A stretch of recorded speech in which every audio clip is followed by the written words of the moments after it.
सभी स्टूडेंट्स को, साथियों को नमस्कार। आज मैं आपको एम्पियर के परिपथ ये जो नियम के अनुप्रयोग हैं वो बता रहा था। उनमें से जो दूसरा अनुप्रयोग है लंबी परिनलिका के भीतर चुंबकीय क्षेत्र, ये आपको समझाऊंगा।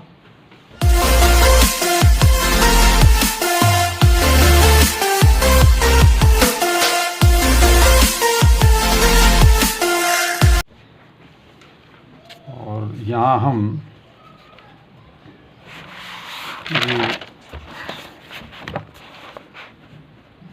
एक ही परिनलिका है जो यहाँ दर्शाई गई है। आप देख रहे हैं इधर जो हमने ये दिखाया है, ये वाली परिनलिका, इसके ऊपर ये एक नलिका है और इसके ऊपर तार लिपटे हुए हैं और इस तार में ये धारा जो है यहाँ आप देख रहे हो ये नीचे की ओर आ रही है और यहाँ ये इसमें ऊपर की ओर जा रही है। इसका मतलब ये हुआ कि इसका जो ये सिरा है ये नॉर्थ पोल होगा यानी उत्तरी ध्रुव, और ये होगा साउथ पोल दक्षिण ध्रुव। इधर से देखने पर धारा जो है तार के अंदर जो लूप है तार का, उसमें वामावर्त दिशा में दिखाई पड़ती है, तो ये उत्तरी ध्रुव है। तो इस प्रकार से अगर हम इसकी बल रेखाएं खींचते हैं, तो इस प्रकार से अगर हम इसकी जो चुंबकीय बल रेखाएं वो खींचते हैं वो इस प्रकार से आएंगी। इस प्रकार से ये इधर से बाहर निकलेंगी और इधर ये अंदर आती हुई प्रतीत होंगी। तो हमने ये परिनलिका तो नहीं दिखाई है, इसके स्थान पर हमने ये जो आपको बिंदु से दिखाई दे रहे हैं ये तार के फेरे हैं, ये और ऊपर ये वाले को। यहाँ जो इस तार में ये जो धारा है नीचे से ऊपर आ रही है, जैसे कि यहाँ से ये आप देख रहे हो यहाँ इस पॉइंट पे ये ऊपर की ओर जा रही है धारा, और जब हम ऊपर आते हैं यहाँ तो ऊपर से ये नीचे की ओर आती है। तो यहाँ इसका अर्थ है धारा जो है नीचे की ओर जा रही है यहाँ तार में। अब ये परिनलिका है, आपको मैंने बता दिया है। हमें एम्पियर के परिपथीय नियम से इसके भीतर चुंबकीय क्षेत्र ज्ञात करना है किसी भी बिंदु पर। तो इसके लिए हम क्या करते हैं, सबसे पहले तो हमने ये एक जो आयताकार जो ये पथ है ये मान लिया है ए बी सी डी। इसमें धारा प्रवाहित हो रही है ए से बी की ओर, बी से सी की ओर, सी से डी की ओर और डी से ए की ओर। इसमें धारा जो टोटल है वो मान लिया परिपथ से घिरी हुई कुल धारा मान लिया ये आई डैश है। ये जो आयताकार परिपथ है इससे घिरी हुई जो कुल धारा है वो आई डैश है। तो अब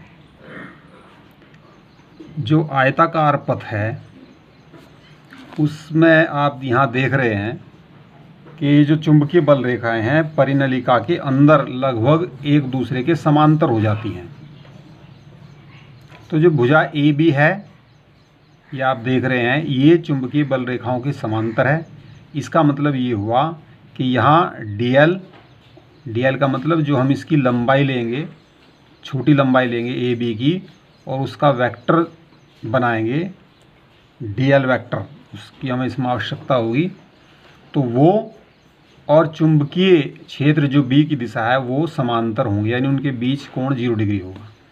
अब यहाँ देखो ये इस प्रकार से है कि ये सिरे जो हैं बी सी और ए डी ये बहुत लंबे हैं, और आप देख रहे हैं कि अगर ये हमने जो पथ लिया है ये परिनलिका के किनारों से कुछ छोड़ करके कहीं बीच में है, तो ऐसी स्थिति में ये जो बी सी और ए डी ये सिरे हैं ये जो चुंबकीय क्षेत्र है उसके लंबवत होंगे। तो ऐसी स्थिति में जब हम यहाँ dl वेक्टर लेंगे तो dl वेक्टर और चुंबकीय क्षेत्र B के बीच कोण 90 डिग्री होगा। और यहाँ जो CD है, ये सिरा है, ये बहुत दूर है परिनलिका से, इसलिए इसके किसी भी बिंदु पर जो चुंबकीय क्षेत्र है वो शून्य होगा। अब चलते हैं, इसे करते हैं। ये मैं आपको इसमें समझा रहा हूँ। ये है जो हमने उसमें आपको दिखाया था। यहाँ प्रत्येक फेरे में जो धारा है वो I है, I एम्पियर की धारा है। और ये जो हमने पथ माना हुआ है, ये मैंने बता दिया। इससे जो परिबद्ध नेट धारा है वो मान लिया I डैश है, जो आयताकार पथ है ABCD। इससे परिबद्ध जो कुल धारा है वो I डैश है। सबसे पहले हम एम्पियर का नियम इसमें लगाते हैं। जो आयताकार पथ है ABCD, आयताकार पथ ABCD के लिए एम्पियर के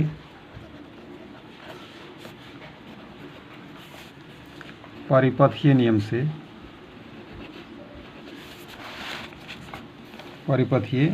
से इंटीग्रल, ये बंद परिपथ के लिए है इसलिए ये हम निशान लगा देते हैं यहाँ गोल। ये इंटीग्रल B.dl यानी चुंबकीय क्षेत्र का रेखीय समाकलन बराबर है mu 0 I dash. I dash क्या है? परिपथ से घिरी नेट धारा है। ये मैंने आपको बता दिया। जो परिपथ है ABCD, इसके द्वारा घिरी हुई नेट धारा I डैश है। तो यहाँ ये एम्पियर का जो परिपथीय नियम है, ये इसमें परिपथ द्वारा घिरी नेट धारा ही होती है, समीकरण नंबर 1। अब हम इसे निकालते हैं कि B.dl कितना होगा।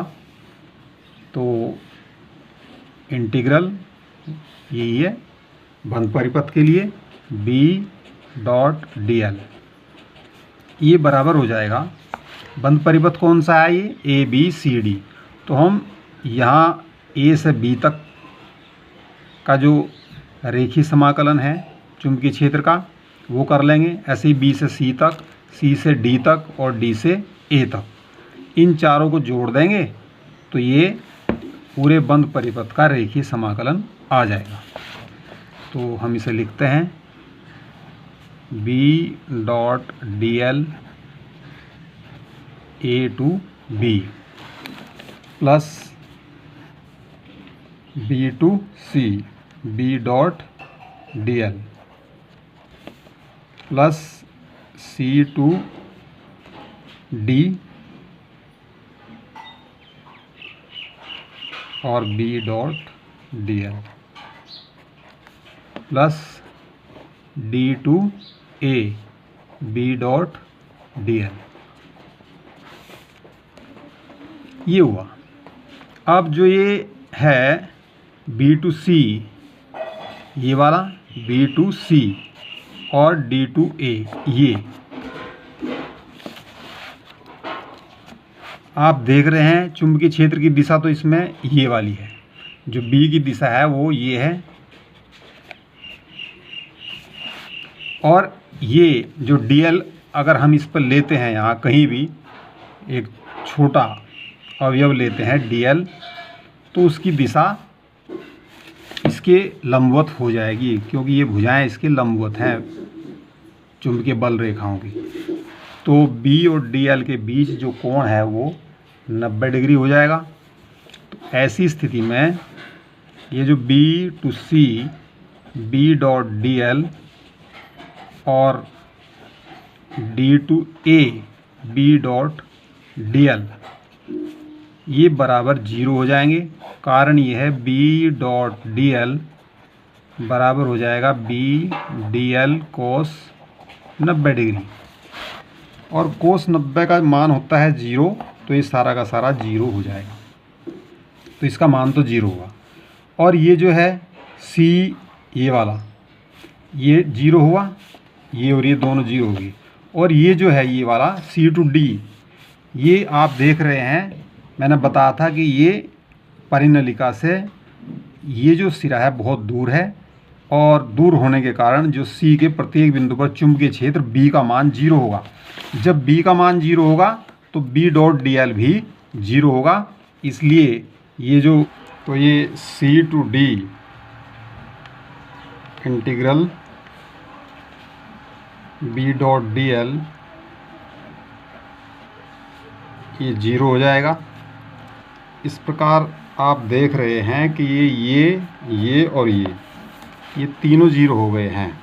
तो अब जो ये बी डॉट डी एल है, बंद परिपथ का जो इंटीग्रल है बी डॉट डी एल बराबर हो जाएगा ये A to B B dot D L.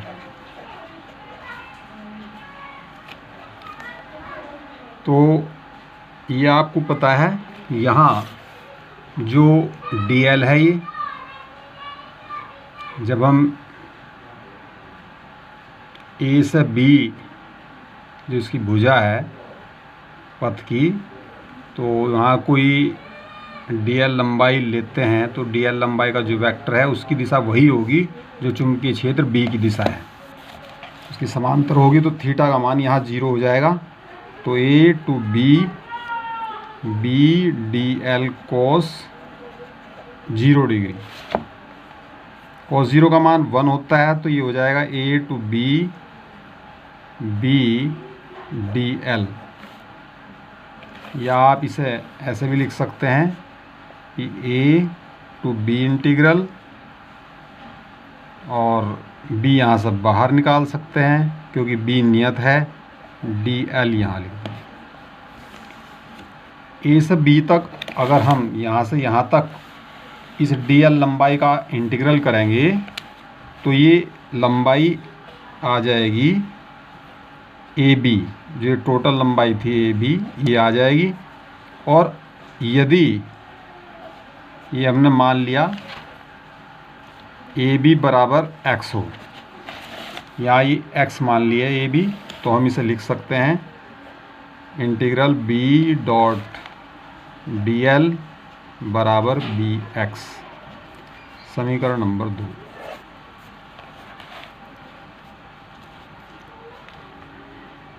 अब जो ये लंबाई x है ये वाली, इसमें फेरों की संख्या कितनी होगी, या आप ये भी कह सकते हैं कि जो आयत ए बी सी डी है उसमें फेरों की संख्या कितनी है। तो ये हो जाएगी लंबाई x यानी ए बी में फेरों की संख्या बराबर हो जाएगी n गुणा x, क्योंकि एकांक लंबाई में, यानी क्योंकि एकांक लंबाई में जो फेरों की संख्या है वो n है, तो x लंबाई में हो जाएगी n गुणा x। और एक फेरे में जो धारा है आप देख रहे हैं यहाँ, ये एक फेरे में जो धारा है वो आई है, इसमें भी सभी में जो है प्रत्येक जो फेरा है उसमें धारा जो है आई है।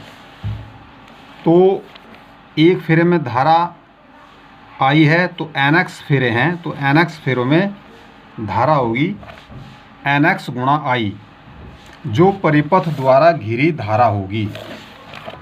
अतः परिपथ द्वारा जो ए बी सी डी परिपथ है घिरी कुल धारा के लिए हमने ये प्रयोग किया है आई डैश बराबर हो जाएगा एन एक्स और आई की गुणा, क्योंकि एक जो फेरा है उसमें धारा आई है, तो एन एक्स फेरों में जो धारा होगी एन एक्स गुणा आई होगी। तो इसका मतलब ये हुआ कि जो आई डैश है वो एन एक्स आई के बराबर है। आप इसे तीसरा समीकरण लिख सकते हैं। अब समीकरण 1 व 2 से, 1 व 2 से। देखो ज़रा, ये बी डॉट डी एल का मान है दूसरी समीकरण में बी एक्स के बराबर, और जो ये है बी डॉट डी एल का मान integral mu zero I dash है। तो अब आप चूँकि इन दोनों समीकरणों का बायां पक्ष बराबर है तो दायां पक्ष भी बराबर होगा, तो आप यहाँ लिख देंगे बी एक्स बराबर म्यू ज़ीरो एन एक्स आई। अब आप समझ लीजिए, ये बी एक्स बराबर है म्यू ज़ीरो आई डैश, तो आई डैश का मान हमने यहाँ से रख दिया है म्यू ज़ीरो आई डैश, तो ये जो आई डैश है वो एन एक्स आई के बराबर है। तो बी एक्स बराबर हो गया म्यू ज़ीरो एन एक्स आई, और यहाँ से x कैंसिल हुआ, तो ये b बराबर हुआ म्यू ज़ीरो एन आई। ये समीकरण है चुंबकीय क्षेत्र का, जो परिनलिका है, लंबी परिनलिका है, सीधी परिनलिका है, उसके कारण ये इसका सूत्र है। अब अगर कोई परिनलिका इस प्रकार की है,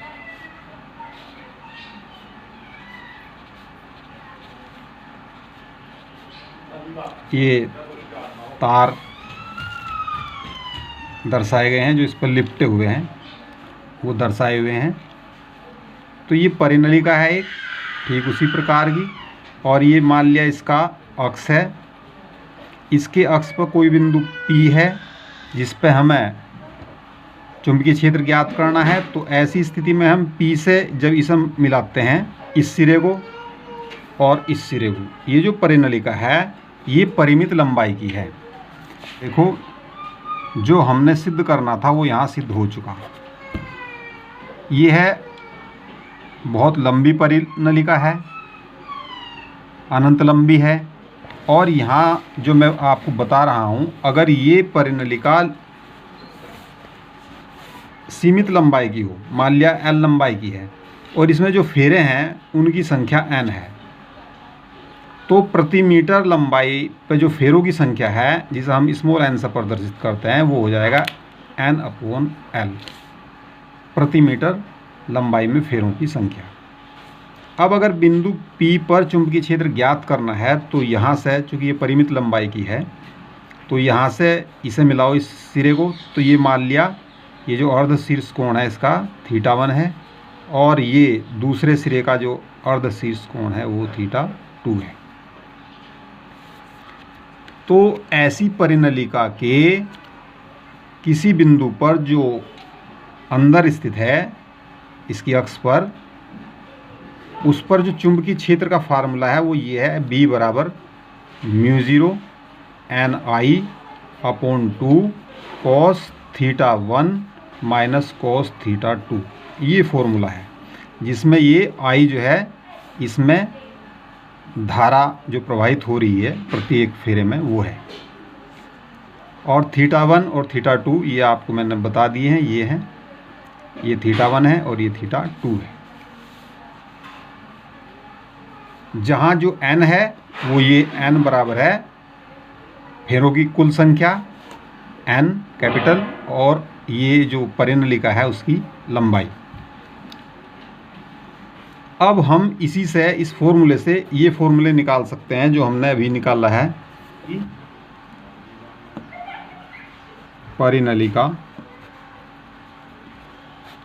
अनंत लंबाई की है, अनंत लंबाई की है।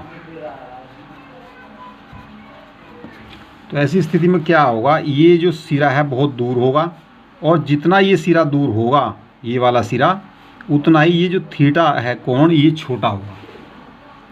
तो जब ये अनंत लंबाई की है तो ये बहुत दूर जाने पर, जब बिंदु बहुत दूर चला जाएगा तो ये जो कोण है ये लगभग 0 के बराबर हो जाएगा। इस प्रकार से बहुत छोटा हो जाएगा, 0 के बराबर हो जाएगा। जो θ1 है वो लगभग 0 के बराबर हो जाएगा, और जो θ2 है वो चूँकि इधर से भी ये लंबी होगी, तो ये जितनी लंबाई इसकी बढ़ती जाएगी ये θ2 का मान उतना ही बढ़ता जाएगा, और ये लगभग, अगर ये बहुत लंबी है तो ये यहाँ इसके समीप जो ये ऐसे पहुँच जाएगा, और ये पूरा जो कोण है ये होता है पाई के बराबर, तो लगभग पाई के बराबर ये हो जाएगा। तो ऐसी स्थिति में जब हम b निकाल लेंगे इस फार्मूले से, μ0 ni अपॉन 2 cos θ1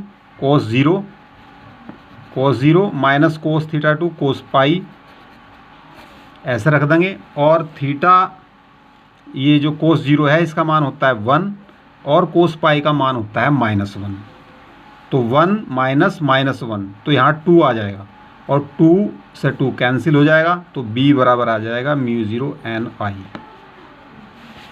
ये जो हमने अनंत लंबी परिनलिका के लिए अभी फार्मूला निकाला था, ये वही फार्मूला आ गया है। और अगर ये बिंदु P परिनलिका के भीतर न होकर के यहाँ किनारों पर है, यहाँ कहीं जो परिनलिका का किनारा है वहाँ है बिंदु, मान लिया P', तो ऐसी स्थिति में क्या होगा, यदि बिंदु पर जो लंबी परिनलिका है, परिनलिका के एक सिरे पर है,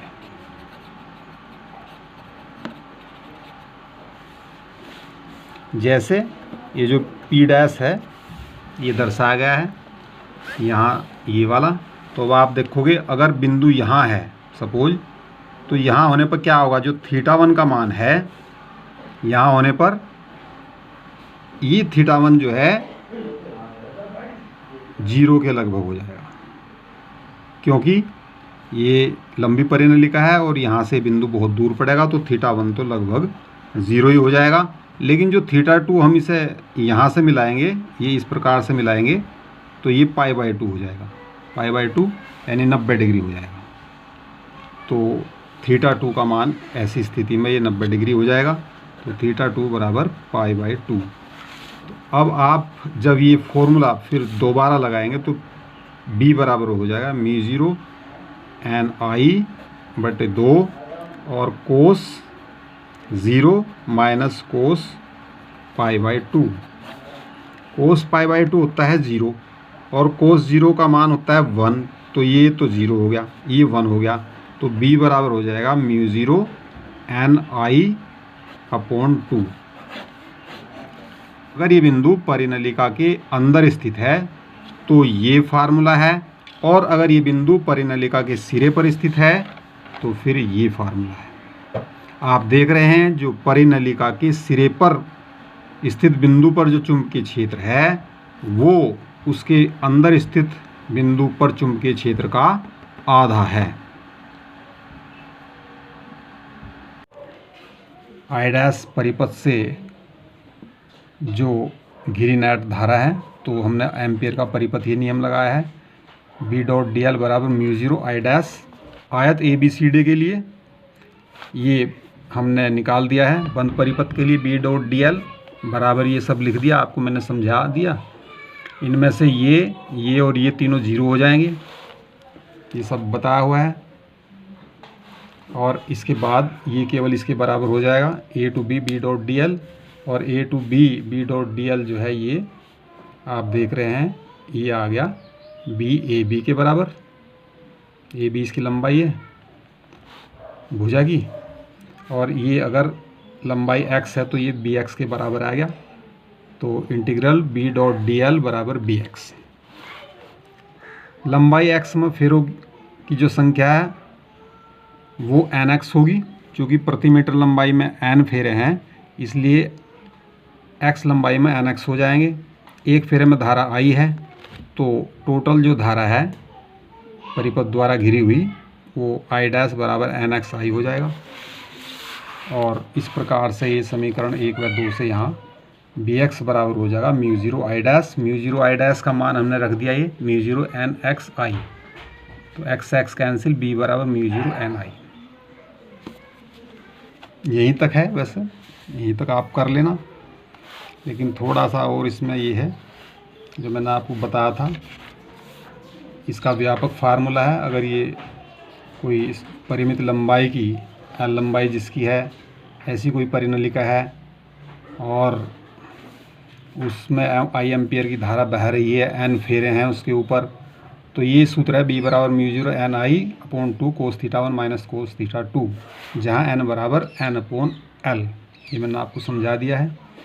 इसमें जब ये परिनलिका अगर सीमित लंबाई की नहीं है, अनंत लंबाई की है, तो θ1 लगभग 0 के बराबर हो जाएगा, θ2 पाई के बराबर हो जाएगा। जब हम इसका मान रखेंगे, इस प्रकार मैंने मान रखकर दिखा दिया है, तो B बराबर म्यू 0 NI आ जाएगा। और अगर ये परिनलिका के एक सिरे पर है बिंदु, जैसे यहाँ P' दिखाया हुआ है, तो θ1 का मान ये 0 डिग्री हो जाएगा लगभग, θ2 का π/2। तो दोनों का मान जब हम यहाँ रखेंगे इस फॉर्मूले में, तो ये आ जाएगा B बराबर म्यू 0 NI/2। तो लंबी परिनलिका के सिरों पर चुंबकीय क्षेत्र केंद्र के सापेक्ष आधा होता है। यहाँ ये केंद्र पर है और ये सिरे पर है, तो ये सिरे पर जो चुंबकीय क्षेत्र है वो केंद्र पर चुंबकीय क्षेत्र का आधा होता है। आपको हमारा वीडियो अच्छा लगा तो उसे लाइक करें, और जिन्होंने हमारे चैनल को सब्सक्राइब नहीं किया है, चैनल को सब्सक्राइब कर दें, बेल आइकन दबाना न भूलें। धन्यवाद, नमस्ते।